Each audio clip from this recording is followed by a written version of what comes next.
Hey Mountaineers, Jordan from Mountway Finance here, bringing you an update. This one is specifically for Karratha. As you might know, Mountway Finance is based in Karratha. That doesn't mean we can't do loans anywhere in the country, but this is our home, and I wanted to bring something specific to the residents and borrowers here of Karratha. You may have heard already, it's the breaking news for the day, but the Woodside Northwest Shelf project has been approved to extend its lease until 2070. So Woodside and its partners can continue to extract gas from the Northwest Shelf for another, 35 years? 45 years, beg your pardon. Significant, right? Because this means Woodside now has the confidence to invest in infrastructure, and that provides stability to the workforces here and in the businesses that support that workforce, and by extension therefore the housing market, etc, etc. But let's unpack this a little bit, because I've had a chat to a lot of people, as I do, and I'm always talking to people to get their feel for what's happening on the ground. And we are a two industry economy here in Karratha. There is iron ore and there is gas, and you've got to consider both aspects. So on the gas side first, let's talk about that, my point of view. The extension is good news, and there are some questions about where this fits with the nation's net zero policy. That's the Albanese government policy to meet net zero by 2050. And amongst all of that would be a transition into renewables, targeting 82% of our energy needs delivered from renewables by 2030, and then 100% by the time we get to 2050. Now there's some significant work to get there.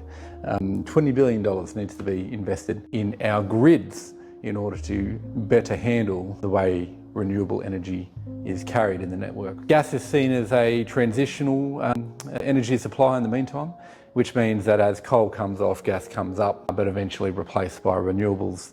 So what does that mean for Northwest Shelf? Well, the approval says that Scope 1 and 2 emissions must reach net zero by 2050. So that's in line with the national target, and that was largely expected. But there is no requirement for any kind of capping on Scope 3 emissions, which means that's when you export the gas somewhere and it's burnt in that place. Let's say it's China, let's say it's India, let's say it's anywhere. And there's no need to account for that.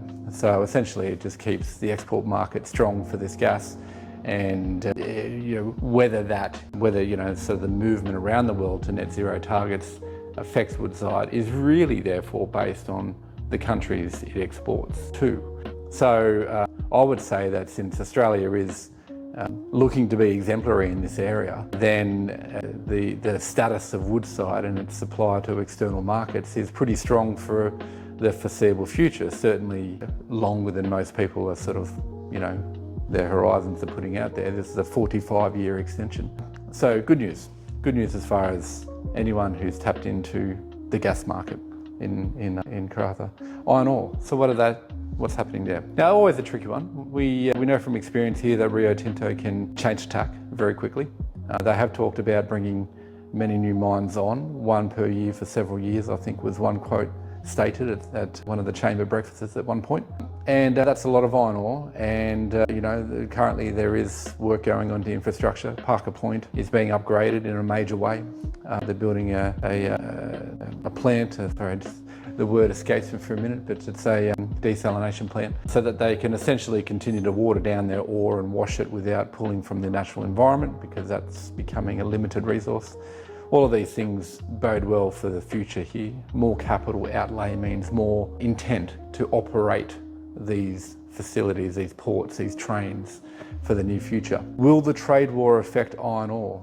That is probably the big question. So this is the trade war between the US and China predominantly, but also via other tariffs that the US has laid on predominantly Southeast Asian countries that take half-built Chinese goods and then, provide additional value add and then export to the US. So effectively it's trying to point tariffs back to China. The major one was the well over 100% tariffs that started with a tariff and a reciprocal tariff and a reciprocal tariff. Anyway, that was up around 135% at one point, and it was scaring a lot of people. And then just recently, just before the federal election, both countries agreed to bring tariffs down to 30% US to China and 20% China to US, which was an order of magnitude reduction in tariffs. So whilst they are still high-ish numbers, we have seen an order of magnitude reduction in what would end up being the cost of Chinese goods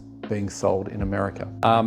Now, this still potentially has a chilling effect on American consumption of Chinese goods. Chinese goods predominantly going into America, built on all kinds of things, plastic and metal and all that kind of stuff. But all the infrastructure that supports that production ultimately comes from iron ore. The interesting thing is that probably, and now I'm quoting articles and things, it's not necessarily my knowledge, but most of the steel production in China, which is sort of where our iron ore goes, it's not necessarily building their infrastructure. That's certainly part of it, but it's being exported to other countries as steel, as structural steel, for example. So as long as those countries still have a need to build things, they still have a need to consume steel. And the commentary out there is that there is no cheaper or better alternative currently, certainly at scale, than Chinese steel, which comes from Australian ore. So the outlook for iron ore is in fact reasonably upbeat.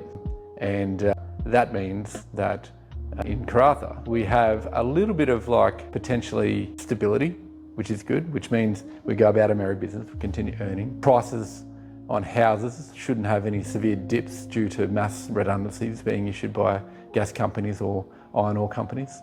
And we can continue to build our wealth strategies out and enjoy the fruits of all of our labour. Hopefully I'm right, touch wood. I certainly wouldn't want to be wrong and see that kind of suffering that we saw 10 years ago. But anyway, that's my upbeat analysis of where Karratha sits currently with this latest announcement and the ongoing potential trade war with the US and China. Cheers, guys.